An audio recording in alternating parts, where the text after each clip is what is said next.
Aaron Solly here from Engage Coaching Group, here to share presentations with you today called 3 Keys to Help Reduce Stress, Stay Motivated, and Feel Fulfilled. I actually just presented this to a group of people online, and I forgot to hit the record button. I can make mistakes sometimes. It's okay. So I'm now recording it. So for those of you that weren't able to watch it or attend are going to be able to watch it. And those who attended can watch the replay as well. I apologize for not recording the actual live presentation. I'll be very aware of doing that next time. All right, so I'm going to jump in. And the first thing I'm going to talk about is that nearly 2/3 of professionals, they say that their stress levels at work they're actually higher than they were 5 years ago. So they've gone up. After 5 years, it's just gone up. And the reasons for that, this is from Korn Ferry Institute, one of the reasons is keeping up with technology. So the technology that we're using in the workplace is advancing, it's changing, it's evolving, there's always updates. And so keeping up with it, keeping up with the latest and greatest new tool that's out there, or the advances of the tools that we're using can heighten stress levels. Workloads have gone up. And I know I can relate to this because I used to be in the banking world, and workloads started to go up because the regulatory bodies wanted more information, and there was more regulation, which actually meant more paperwork, and the paperwork actually was increasing when we were, ultimately looking to move to more of a paperless type of situation. There was a lot more paper that needed to get completed, a lot more forms, and then conflict would go up.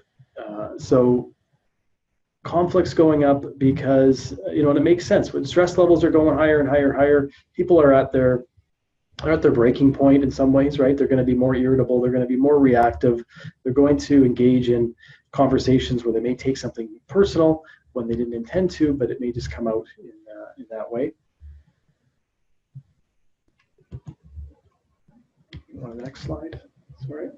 So the clients that I work with are experiencing a lot of these same things. So their workload is just getting bigger and bigger and bigger and bigger. Whether it's email or it's actual paperwork, it's just mounting. And they're just having to deal with that amount of weight of that, and having to get through all this paperwork, and their inbox is continually growing. They're feeling like they're working 24 hours a day in some cases, right? Or whether they actually are literally, it feels like that. It feels like they're having to constantly be checking their phone and responding to messages on an ongoing basis. And I know when I worked in the banking world, I had 2 cell phones. And so, that added to the added stress of having to have two modes of communication to check for messages and that on an ongoing basis. And the other thing is putting on a nice face at work, right? So this permagrin, I'm good, everything's good, yeah, having a good day. And not really speaking to what's going on underneath that, which can be frustration, irritability, passive aggressiveness, conflict, and just not being happy with what's really going on, but putting on that, that happy face to create an image of the perception that things are good when they're not actually good. The other flip side of this is actually not having that perma smile on and just going into more conflict mode and argumentative mode when dealing with customers and with coworkers and that. The other thing it shows up is harmful behavior. So drinking more, perhaps using drugs, eating unhealthy foods, increase in unhealthy food habits, not exercising, maybe watching, binging on Netflix, right? Doing things that are not actually harmful and more being done more to mask the stress and try to relieve the stress when in fact it actually doesn't. And ultimately having this feeling of this weight, right? This weight just on them and almost like they're drowning. They can't breathe. There's no one around. That is what it feels like. That's the perception. And putting their hand up for help, it feels like no one's going to be there to support them and to be able to help them deal with it. And so there's this sense of feeling alone in the whole struggle that's happening. And ultimately, what I hear is this feeling of being stuck, right, in this yucky muck. and not being able to move forward, not being able to move backwards, and just not being able to get ahead and find a way out of it, right? And just be stuck in this icky muck and unsure of, how do I get out of this? How do I move forward? How do I get to a place that where this is all gone? And if we look at the statistics of what's happening in Canada, in any given week, this statistic blows me away. In any given week, at least 500,000 employed Canadians are unable to work due to mental health challenges. Any given week. And so that is, to put that in perspective, that's, if we were to look at the capacity of Rogers Arena where the Canucks play, that would be 26 Rogers Arenas full of people every given week, any given week, that are not able to go to work. And if BC places where our soccer team plays and the BC Lions play, it would be about just over 9 of the BC Place stadiums full of people every week not able to go to work because of mental health challenges. It's staggering. Right? It's staggering. In mental health, it is the leading cause of disability in Canada. So people that are going on short-term or long-term disability are most likely going on disability because of a mental health challenge they're facing. And in any given year, we look at an annual basis, 1 in 5 Canadians are going to experience a mental health or addiction problem. 20% of the population are experiencing that, in any given year. And in the workplace, Morneau Chappelle did a study, and there was pretty close to 100% of the physicians that they surveyed said that work issues have a role in mental health issues. And I remember going to my doctor, and my doctor telling me that there's 2 professions that they kept seeing on a regular basis. So first responders, so your police officers, your firefighters, ambulance, paramedics, experiencing a lot of stress, high stress in their job. And the other thing she said were bankers. People in the financial services industry experiencing a lot of stress and coming in with physical ailments as well as mental health challenges as well. And there's this stigma that's still there, right? This is from 2015 from Morneau Chappelle, and the study that he did. So 71% of the employees that were surveyed, they expressed concerns that there's still this stigma that's there. Right? Stigma around staying at work and facing a mental health issue, or actually returning to work after being away, and the stigma of people knowing why they were away and having to deal with that, and people knowing that they were dealing with some mental health challenges. I know working in the banking field, staying in the workplace, I had a lot of fear around losing my job if I was to explain to my manager or my team what was really going on. Right? There was a lot of fear around that. And even talking to HR, there was fear around that because it didn't feel like that was a safe conversation, and that conversation could potentially be communicated to other people. And so this stigma can still be present. I was in sales positions, and they want people to be a certain way and to have a certain attitude and motivation. And if that has gone down, then a lot of times looking at is this person going to be able to sustain the role? And I get that, but the approach kind of is a go-to to look at changing the job situation immediately versus looking at what's really going on and seeing if that person can improve their mental health and be able to move forward. Employees that were surveyed, they did say that if the workplace is healthy, if it's mentally healthy, it's going to be more productive. It's going to impact loyalty. More people are going to be loyal to the organization. It's going to actually attract more people. If it's a mentally healthy workplace, we're going to retain more people. Right? So the employees know that this is the case, and expressing this to the employers that it's important to have a mentally healthy workplace. And yet, around the globe, depression is a leading cause of disability worldwide. And it's a major contributor to disease. So when somebody's depressed, they may not be eating healthy, they may not be sleeping, they may not be exercising, and that's going to ultimately impact their physical health, which then can result in other diseases that present themselves from that. And it's from a spending perspective, just 3% of the total government spending worldwide is on mental health. And so in lower income countries, it's less than 1%, and higher income countries is around 5%. but on average, 3% of total government spending is looking at mental health, which to have it being the largest, the main form of disability, it seems like there's still a improvement to be made in investing resources and dollars into it, right? Because the economic cost of mental health in Canada is 51 billion Canadian per year. So that's the economic cost.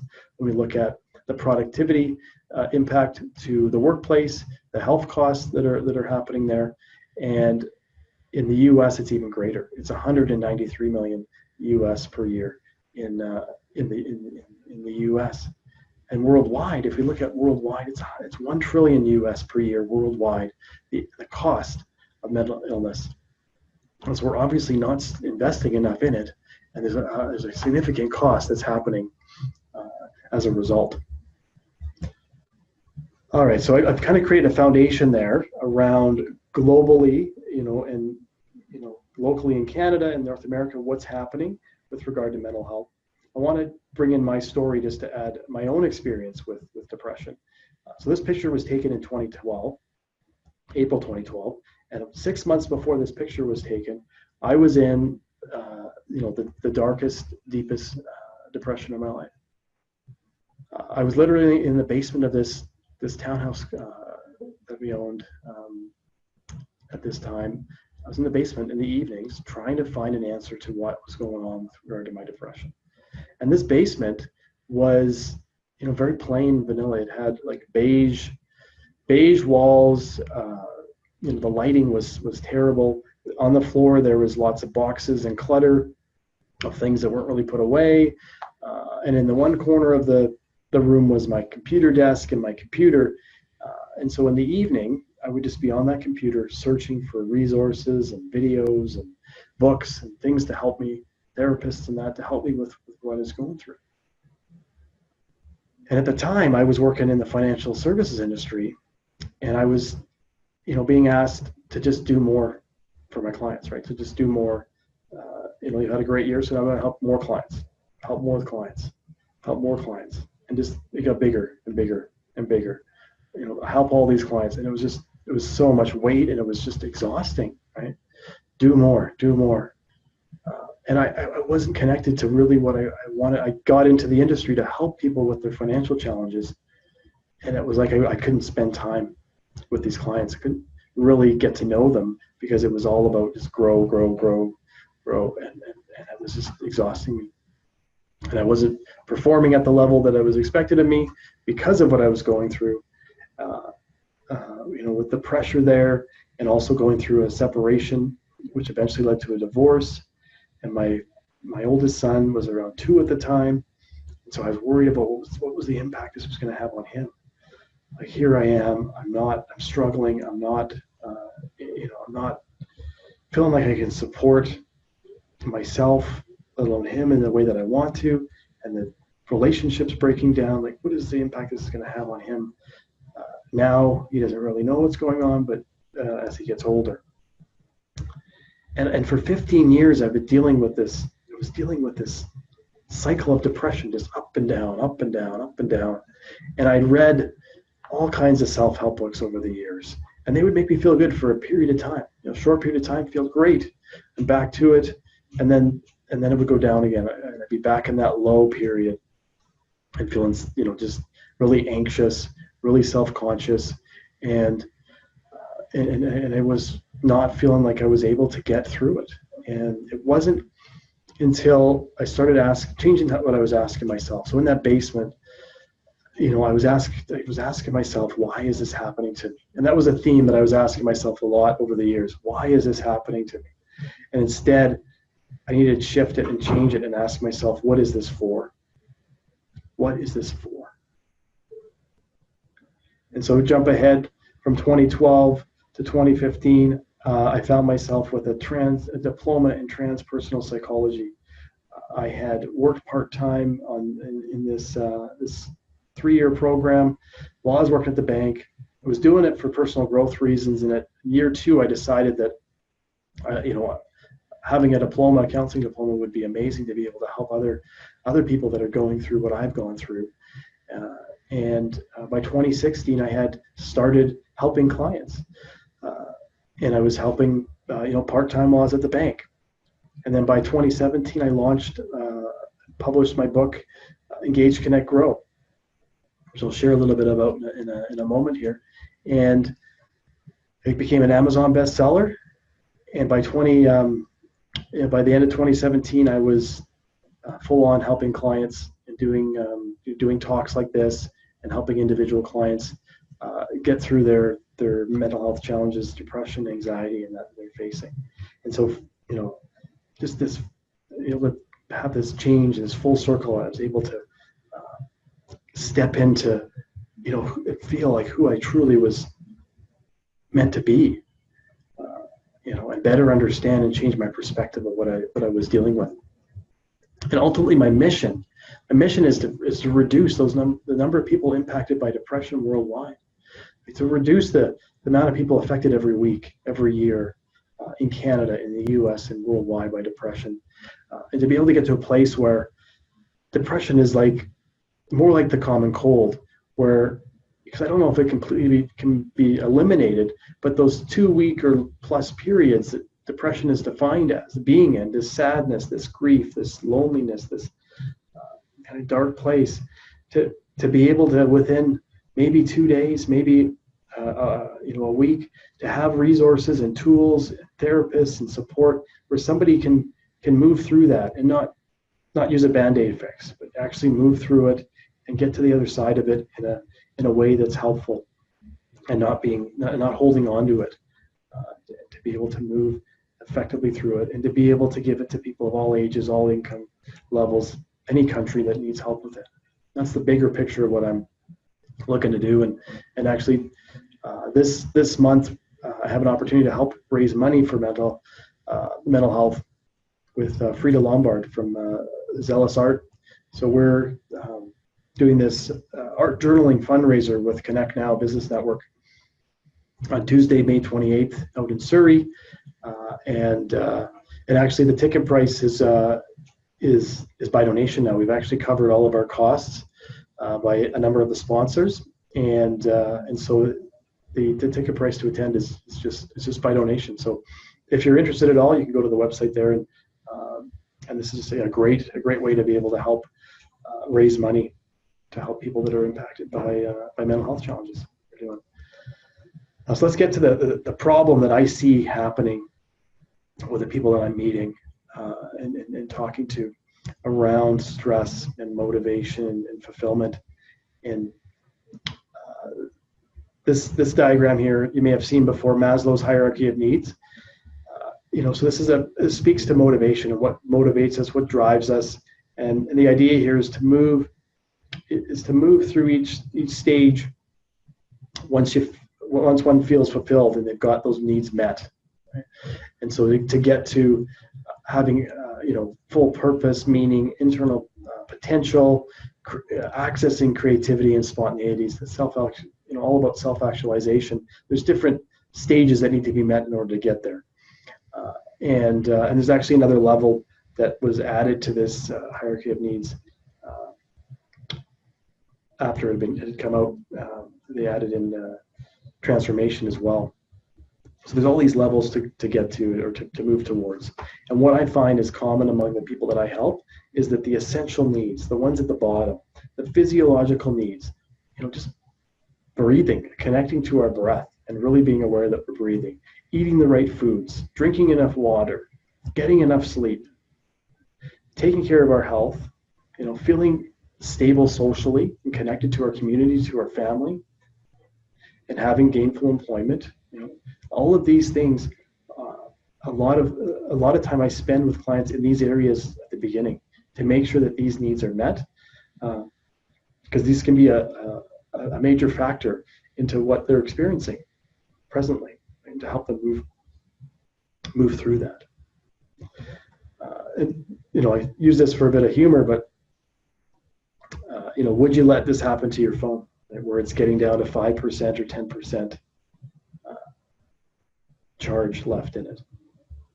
And so how come we are, I don't know if you have I've got a couple chargers around to be able to keep my phone charged, and so one that I can use in my car, one by my bedside table. I even do this, I recognize, right? But I also am aware that taking care of myself from a self-care perspective is also a priority, and to make sure that we're recharging ourselves. And it is we're making it a priority to take care of ourselves in the middle of what we're going through. And so the first key around this idea of reducing stress and maintaining that motivation and accessing fulfillment is to actually be aware that there's a problem, right? To be aware and admit that the methods, the process, the strategies that are being acted upon are not actually working.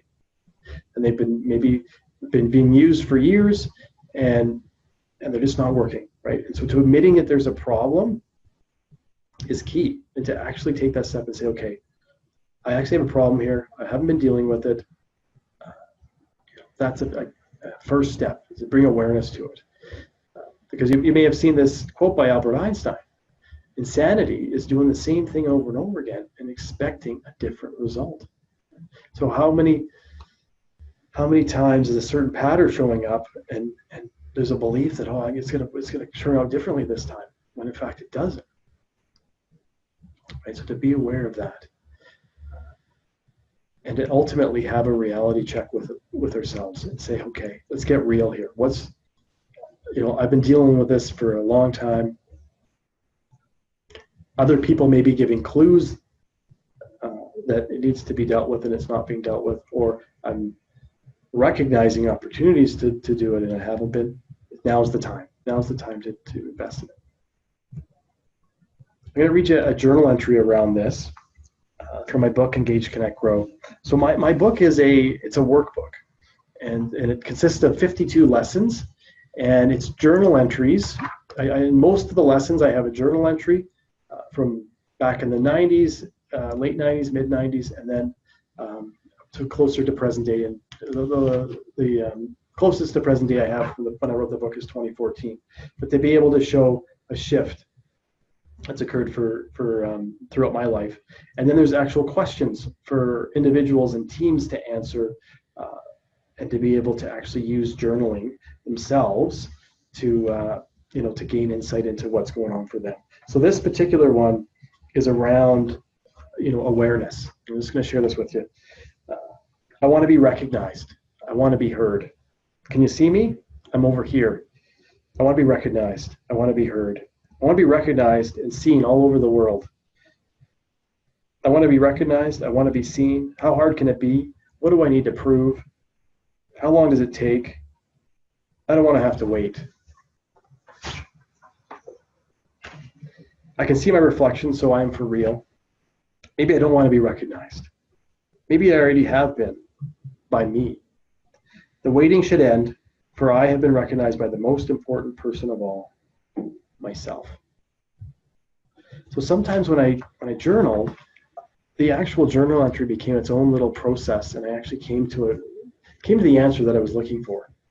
Right? And it brought awareness, in this particular case, to really what I needed to focus on. And that was recognizing me. Actually recognize me for who I am, and not worry about what other people are thinking or concerned about. Actually give that to myself.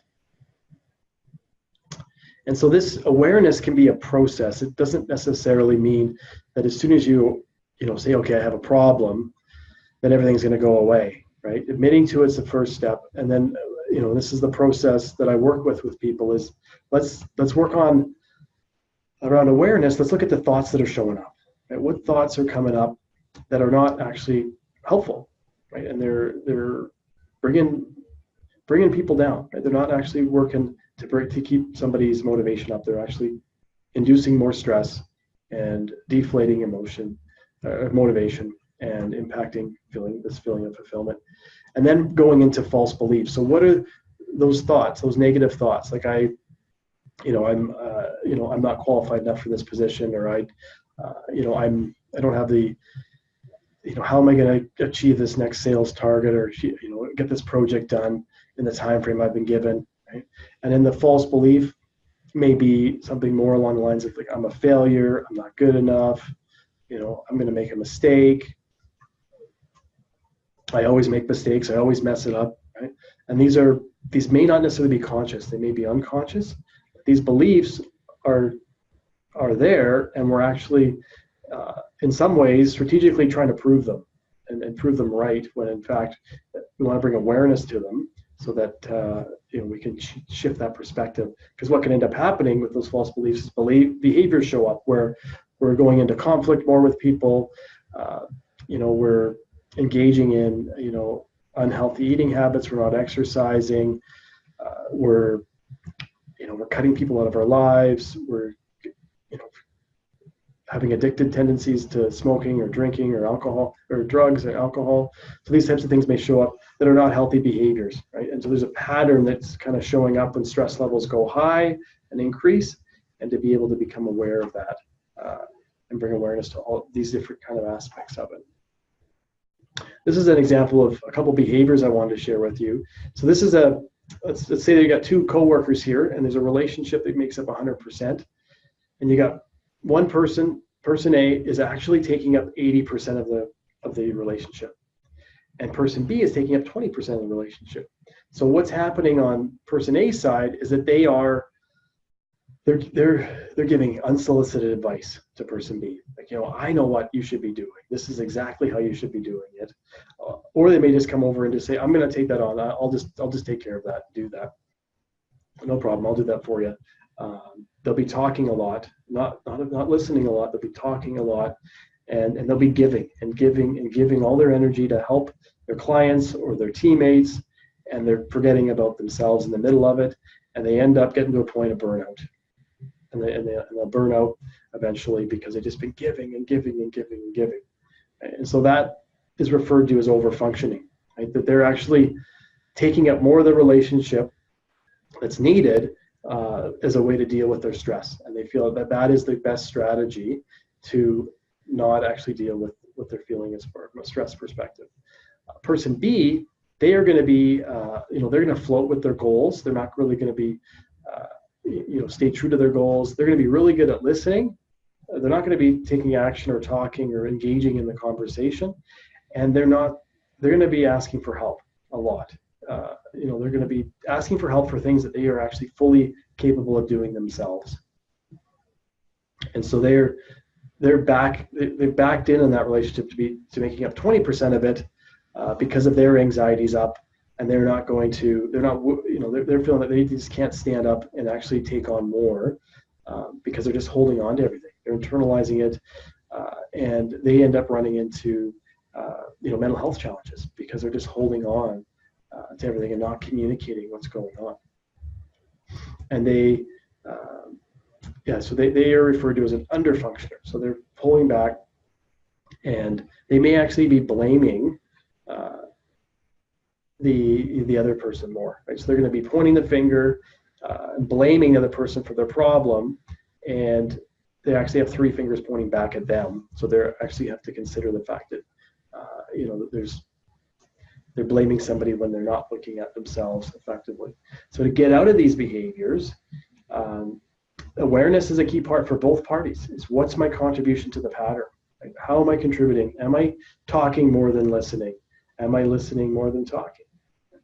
Am I giving unsolicited advice just when someone hasn't actually asked for advice? And so really becoming aware of how am I contributing to this dynamic. And both parties need to invest in learning how to become responsible for self and only for self. Right? There are two adults here, right? They both, if it's a job situation, they both have a job description for their particular roles. So to take responsibility for themselves and to be able to just know that the other person has to take on their own responsibilities. And so for, like I said about the underfunctioner, they need to stop pointing the finger at the overfunctioner and actually look at themselves. And the overfunctioner, they need to actually to recognize, where they can take care of themselves versus always giving to other people. And the other thing I mentioned around an underfunctioner is that they actually have to only ask for help, step into asking for help when in fact it is needed. When they actually need help, then they can ask for help. Otherwise, they need to take steps to do things themselves. Now, if you're a parent, for parents that are watching this, overfunctioning is going to happen as a parent, because as a parent, we are actually in that role where a child may not be able to do everything themselves. But in an adult-to-adult relationship, when both adults are fully capable of their responsibilities, that's where this is applicable as far as taking responsibility. And so the relationship looks like this, where person A is at 50%, person B is at 50%, and there's a line there, and they are able to step up. Both are stepping up to that line. And actually, in the case of person A, they're actually pulling back. They're actually stepping back because they were over the 50% line and staying at that line, and person B stepping forward to it.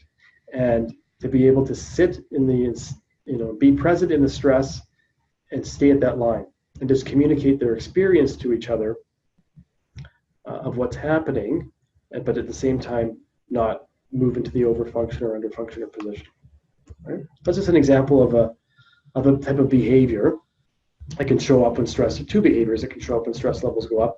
And there's an article that I've written based on what Dr. Roberta Gilbert shares in her book, Extraordinary Relationships. So on my blog, you can actually download this article and read more about overfunctioning, underfunctioning, but also look at conflict, because conflict can be a behavior that people jump into and step into when anxiety levels go up. They just want to, argue their point. They always want to be right, and they can't see the other side of the person's opinion, but they're just going to engage in conflict. Triangling or gossiping, which is a natural human behavior, but gossiping can be on the rise when stress levels are up, when we're talking about somebody who's not actually in the room, right? And how fair is it to them if we're speaking about this person and they're not present? And there's ways to get through that. And then distancing is where people may pull away, whether physically or emotionally, when stress levels go up.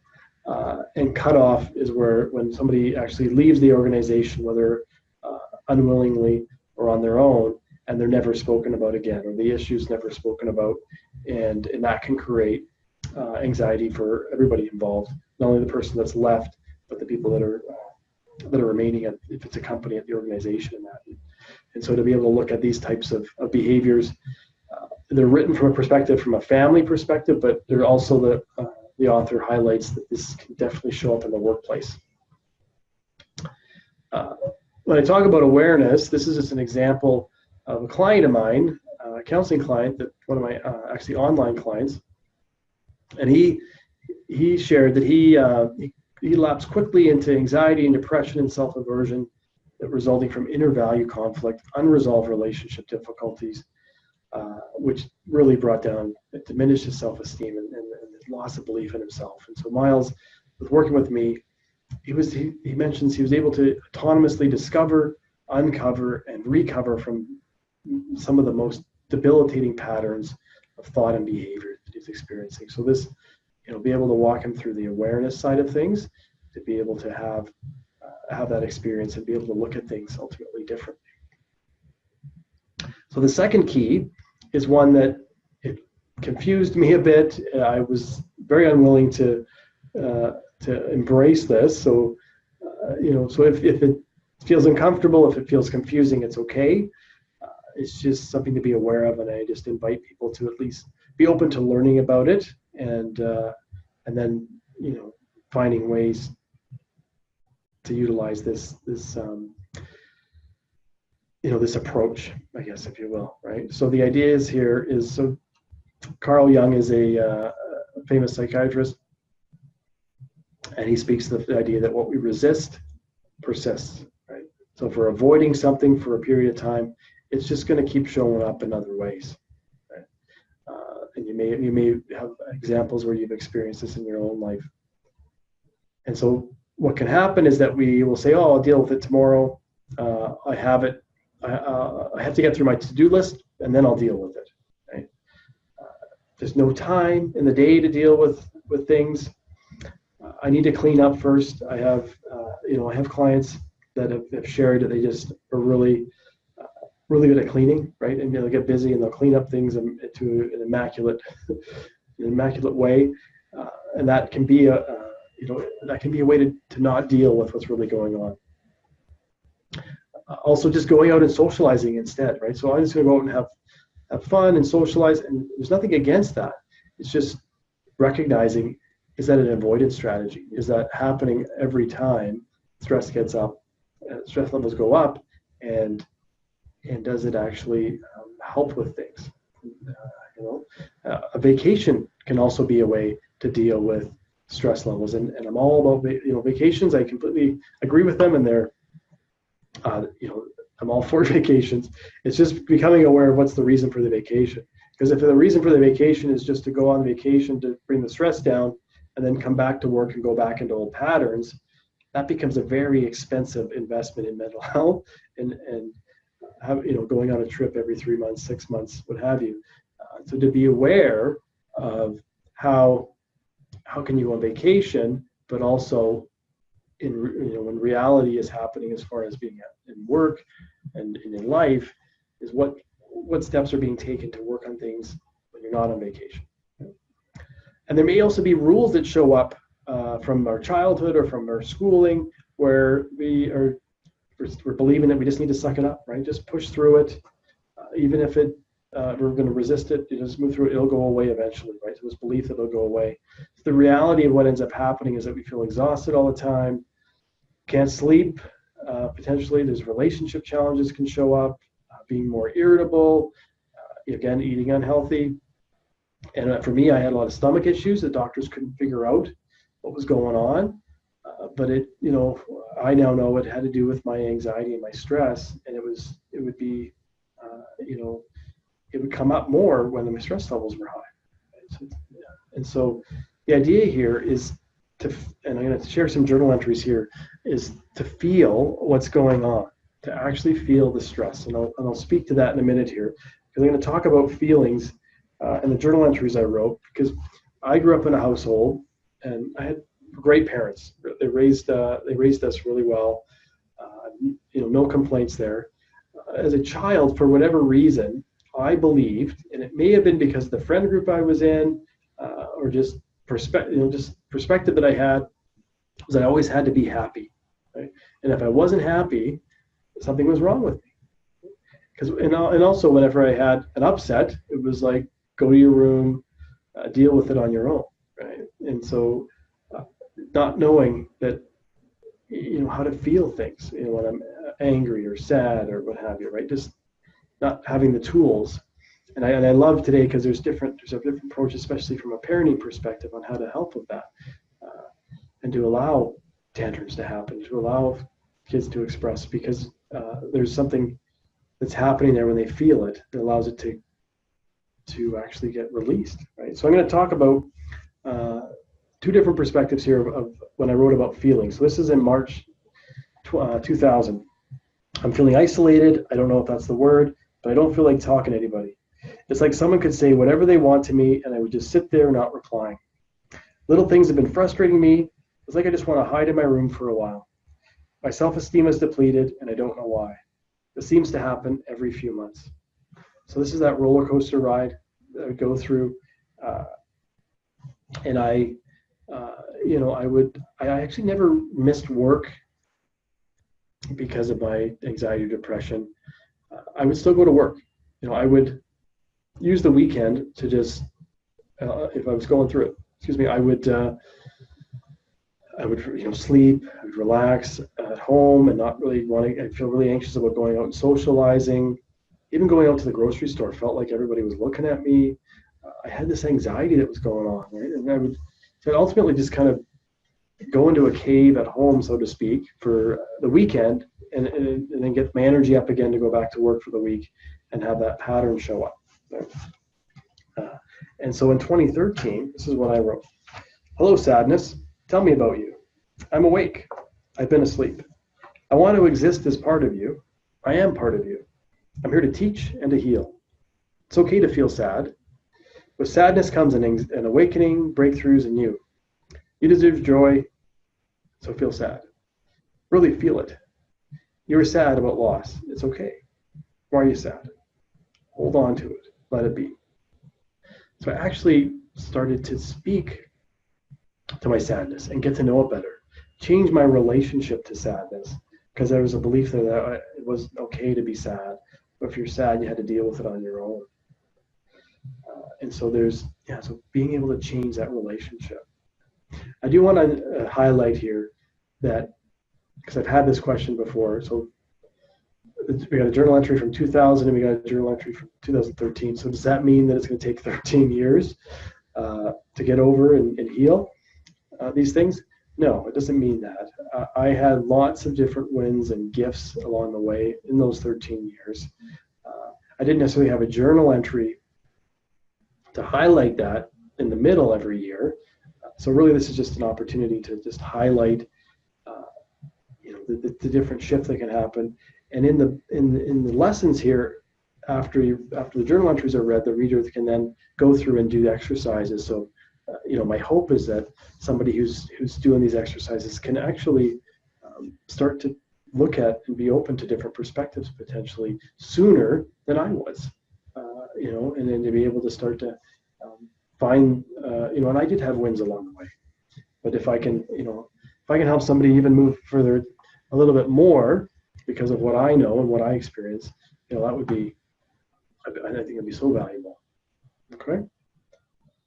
Because at the end of the day, when it comes to feeling, this is something that a therapist shared with me that it was a big aha moment for me. So anger is energizing. The opposite of anger is depression, which is anger turned inward. So this is the aha moment. A therapist told me that depression is anger turned inward.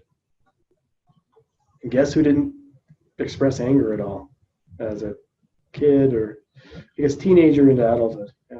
I didn't have a good relationship with anger. I didn't know how to express it. It was more passive aggressive. I just hang on to it, really. I just didn't let it out. And it just was like, okay, this makes sense. This is a big reason why I go into these depressed states, because I don't know how to safely express my anger. I don't know how to get that out in a way that's not just yelling at somebody. Because that's what I was believing, that to get angry, you had to be like in someone's face and yelling at them. And that's not necessarily the case. Right? It doesn't have to be that way. That's not that type of communication isn't going to be effective. But there's ways to get anger out that I work with people on to help release it, get it out of our bodies, essentially. So the whole idea here is to feel it, right? To feel the stress, as tough as it may feel, as much as you want to hide and not feel it, is to actually breathe into it and allow the stress to be there. It's one of the attendees of the live webinar said it's like a radar. It is. It's like a radar. It's there. It's giving you information, and we get to decide whether to take that piece of information from our radar system, that something's happening in our body that we need to look at. Right? And so to be willing to feel it, be willing to breathe in and feel the stress, and to notice if we want to avoid it. Right? And it's okay if avoidance happens. Whether we start to get busy. Or we start to go eat chocolate or something, right? It's okay, right? This is about being aware of it. It's a process. Doesn't mean that as soon as you start to feel emotions and get aware of that everything's going to immediately change. But it's about learning how to do that and to be gentle with yourself when you do that, and to be able to say, okay, because sometimes at work you may feel really stressed, but there's a big meeting you got to get into. So it's a matter of saying to yourself, okay, I'm going to commit to working on this when I get home tonight. Because right now I'm not able to fully step into this, but I'm gonna feel it and breathe into it at home and work on it. Right? So the idea here is to feel first, and then bring logic into the mix, and then think about what the next action step is after you've let the feelings come out and release the feelings. All right. So the third key is about asking for help. So there's still Canadians that are not asking for help. So the number of Canadians that don't speak to a health professional is about 27%. Millennials, 33% don't ask for help. I actually have a number of millennials that I help, and they actually are really keen on wanting to improve and grow and find ways to, that they're open to learning, which is good to see. Generation X, which is my generation, 27% not asking for help. And then pre-baby boomers, 1930, 1945, 23%, right? So there's still this stigma of not asking for help. Right? And for whatever reason in this study, they left out some generations in between there. I wasn't too sure why. I wasn't able to find statistics around baby boomers in that. But ultimately, worldwide, the number of people that don't receive help and treatment for their mental illness is 75%. And so it's staggering how many people are not getting treatment with regard to their mental health. And so why is it we don't ask for help? So this study, that was an article in the Globe and Mail in 2012, some people said their job got in the way. They weren't able to ask for help because of their work situation. They didn't get around to it. They didn't have the time to get around to it. Afraid of what others think, right? This fear of what are people going to think of me? What's my manager going to think of me? What are my coworkers going to think of me if I admit that I have depression or anxiety and it's impacting my ability to work right now?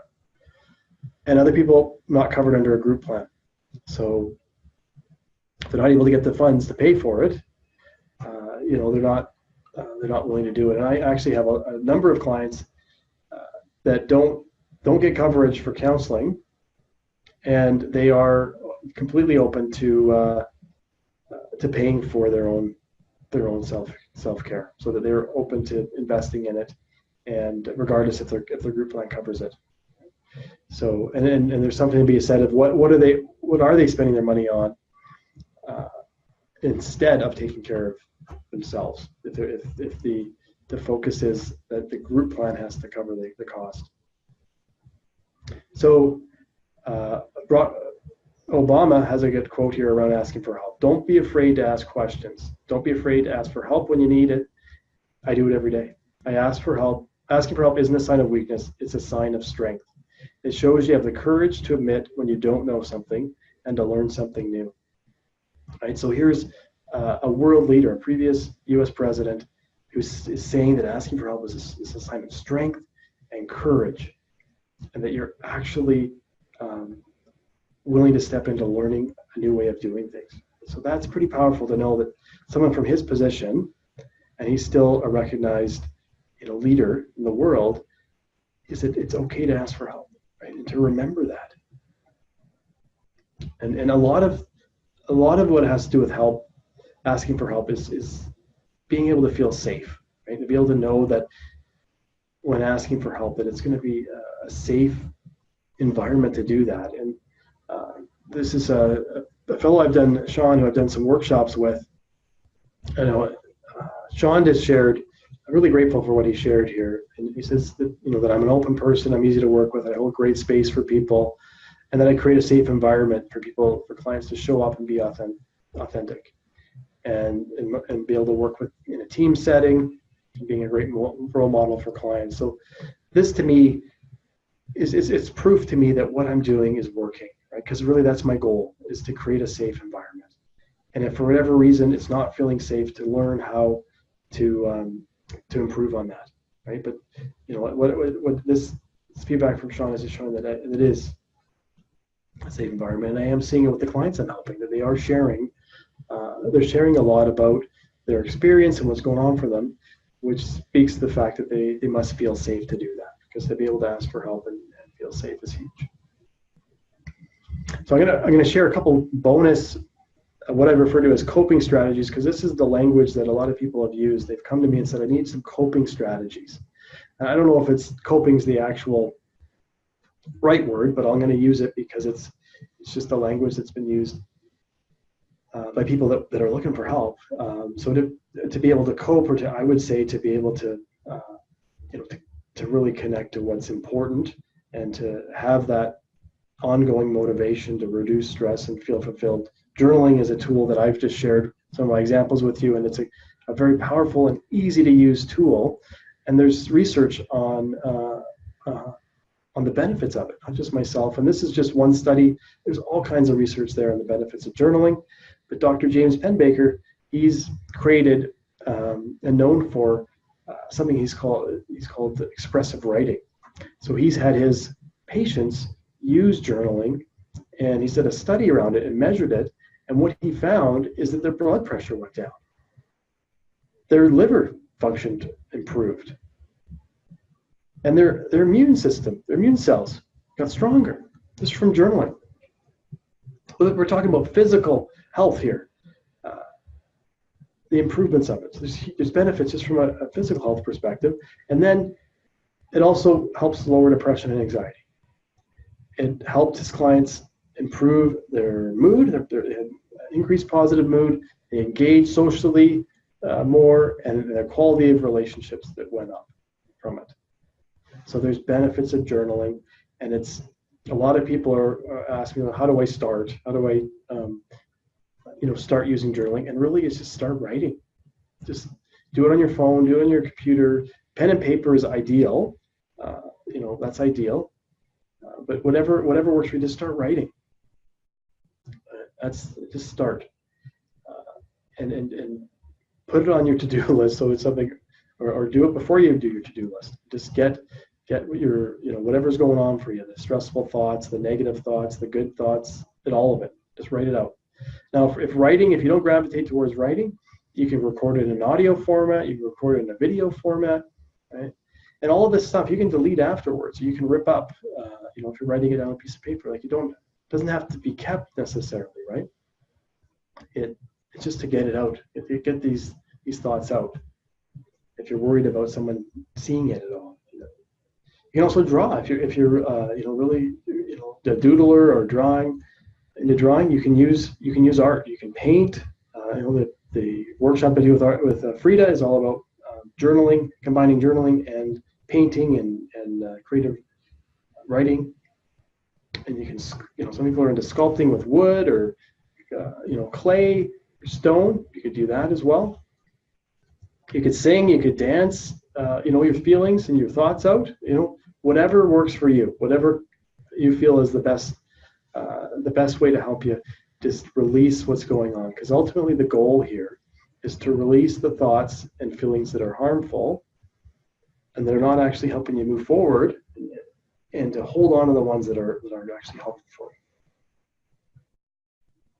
you. So the other key that I want to talk about is this: asking yourself this question: who are you? Right? To really ask yourself this question on an ongoing basis, because it's a process. It can change as you get older and as you move through different experiences in your life. But who are you? So Simon Sinek talks about what's your why, right? So what is your why? What is your reason for being here? What is your purpose? What are the values that are non-negotiable for you? Many companies I worked for, I struggled because I was being asked to do things that ethically or even legally I didn't feel were right? Where maybe not in the, honesty and trust is really important to me. Right? Those are strong values that are non-negotiable for me. And I wondered, what was going on in these organizations I worked for where I was being asked to do things that felt offside, right? And this is what I didn't recognize, is they weren't actually, holding true to my values, and I wasn't communicating that. I felt like I had to do what they said, when in fact I could actually stand for my values. And that's a big part of it. What do you stand for? What do you stand for? And who are you at the core of your being? Right? Who are you from the inside out, from the core? And how do you bring that to your work? How do you bring it to your personal life? How do you be you, no matter where you are in the world? You're not a different person in different places. You're just you, your true self. So this is a process, as with a lot of the other keys I've talked about, but this is one to really spend some time on and to not do it logically. Right? Logically, you'll get some answers, but it may not feel completely connected. So this is where when I work with people, is to get underneath it from an emotional perspective, and journaling for 2 minutes, 5 minutes, nonstop, just to keep writing whatever's coming up, can be a way to get out of your head and just to connect to really what's going on unconsciously, because you want to quiet the mind. And so meditation can help with that. Breathing, focusing on your breath can help with that, to connect to that internal meaning of who you are. So the idea is that you don't change so people will like you. You're going to be yourself, and you're going to be and the right people are going to love the real you, right? So it's all about accessing the real, your true self in all of this. So the cost of just maintaining status quo and not actually utilizing, being aware of that there's an issue, stepping into feeling what's going on, asking for help, utilizing journaling, spending time really understanding who you are. The cost is that there just maybe ongoing temporary fixes that are happening it could lead to short-term or long-term disability. It could lead to more an ongoing irritability, stress, worry. It's happening for people, and really not feeling happy and feeling unfulfilled, right? Not feeling connected to a higher, the ultimate purpose of being here, and not feeling happy in work or in life in general. So imagine if your stress level was completely down, right? And when stress levels started to go up, you had the tools, you had the resources and the ability to know how to bring that down, how to use journaling to do that, how to remember the truth about you versus buying into those false beliefs. Right? Your motivation is constant. You have this unlimited energy to just go after your purpose and to feel fulfilled and to just be yourself. Like, what would life be like?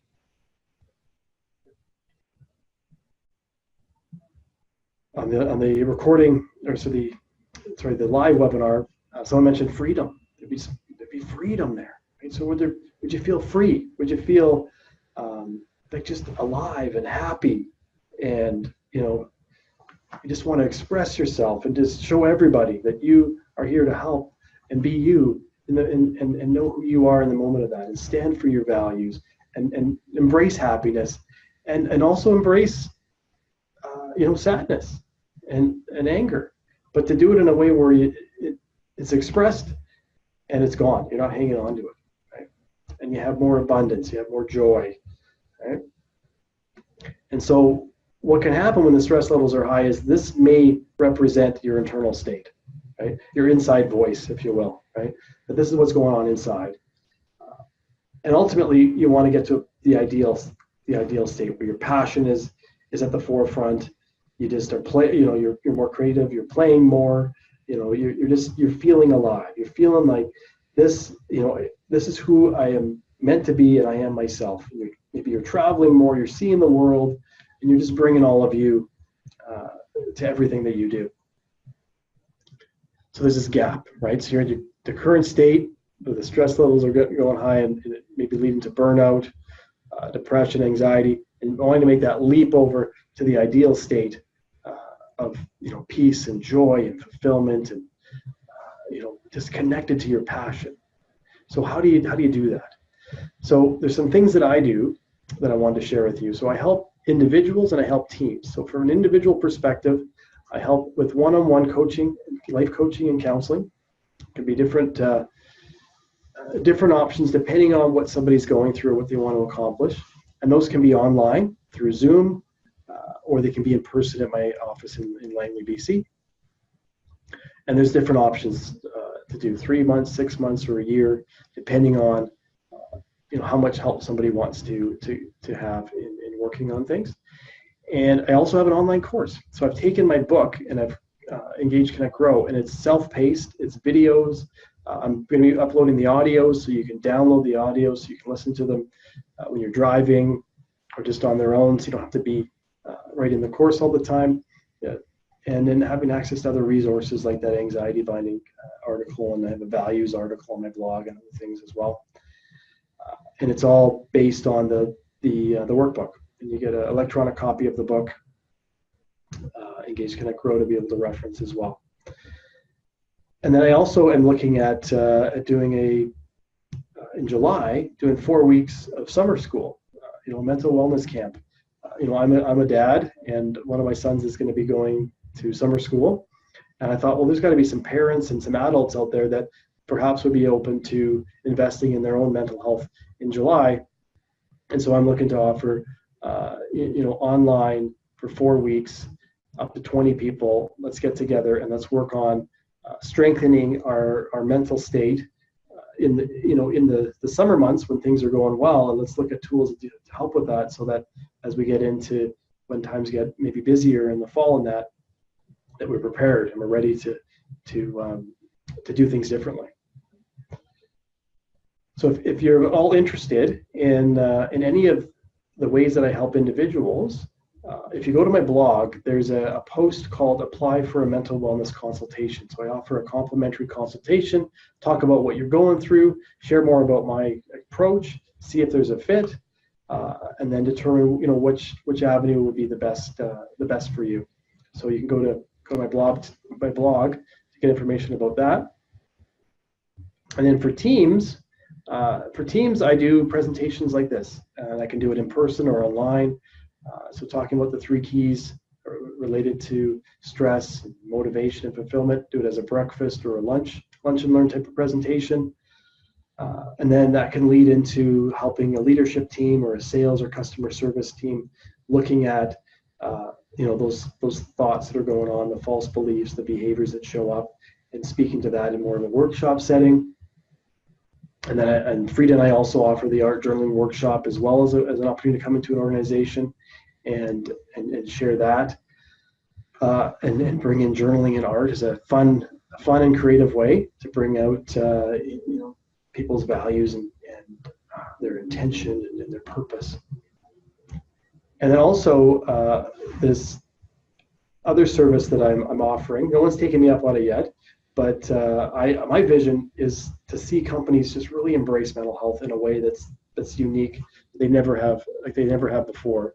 Where, I used to be, I used to be in Toastmasters, and Toastmasters would come into the office, and you could be part of Toastmasters in the office.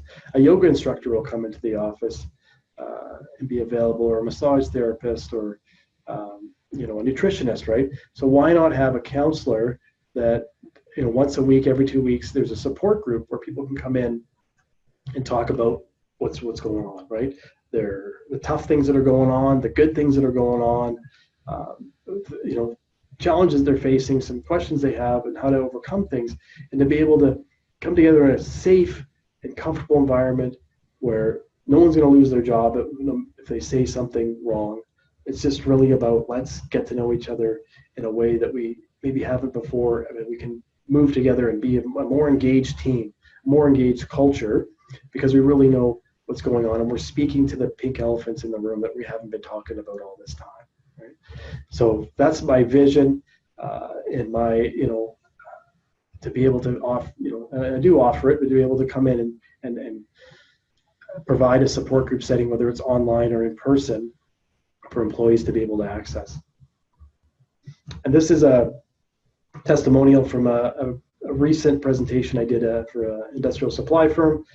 And I talked to them about change, and because they have salespeople that are kind of just doing the old ways of selling, the same way. They haven't really adjusted how they sell. They're having challenges with embracing technology, and yet there's these more strategic opportunities that the younger salespeople are taking advantage of, and they're seeing phenomenal growth and results.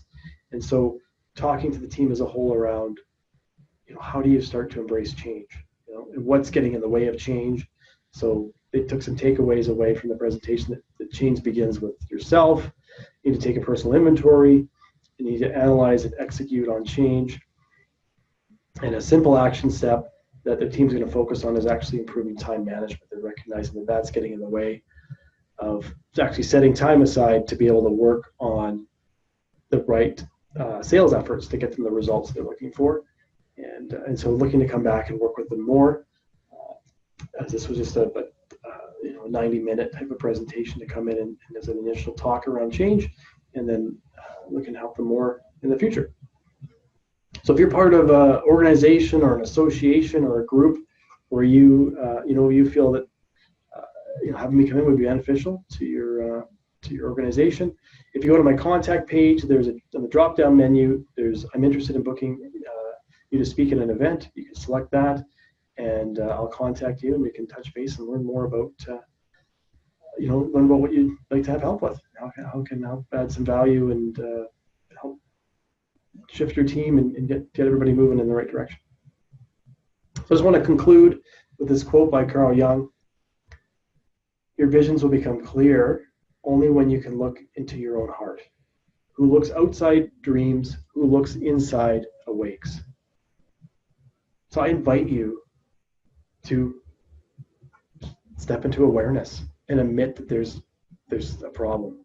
The patterns that you've been following, the beliefs that you've been following, the thoughts that you've been having are actually not working.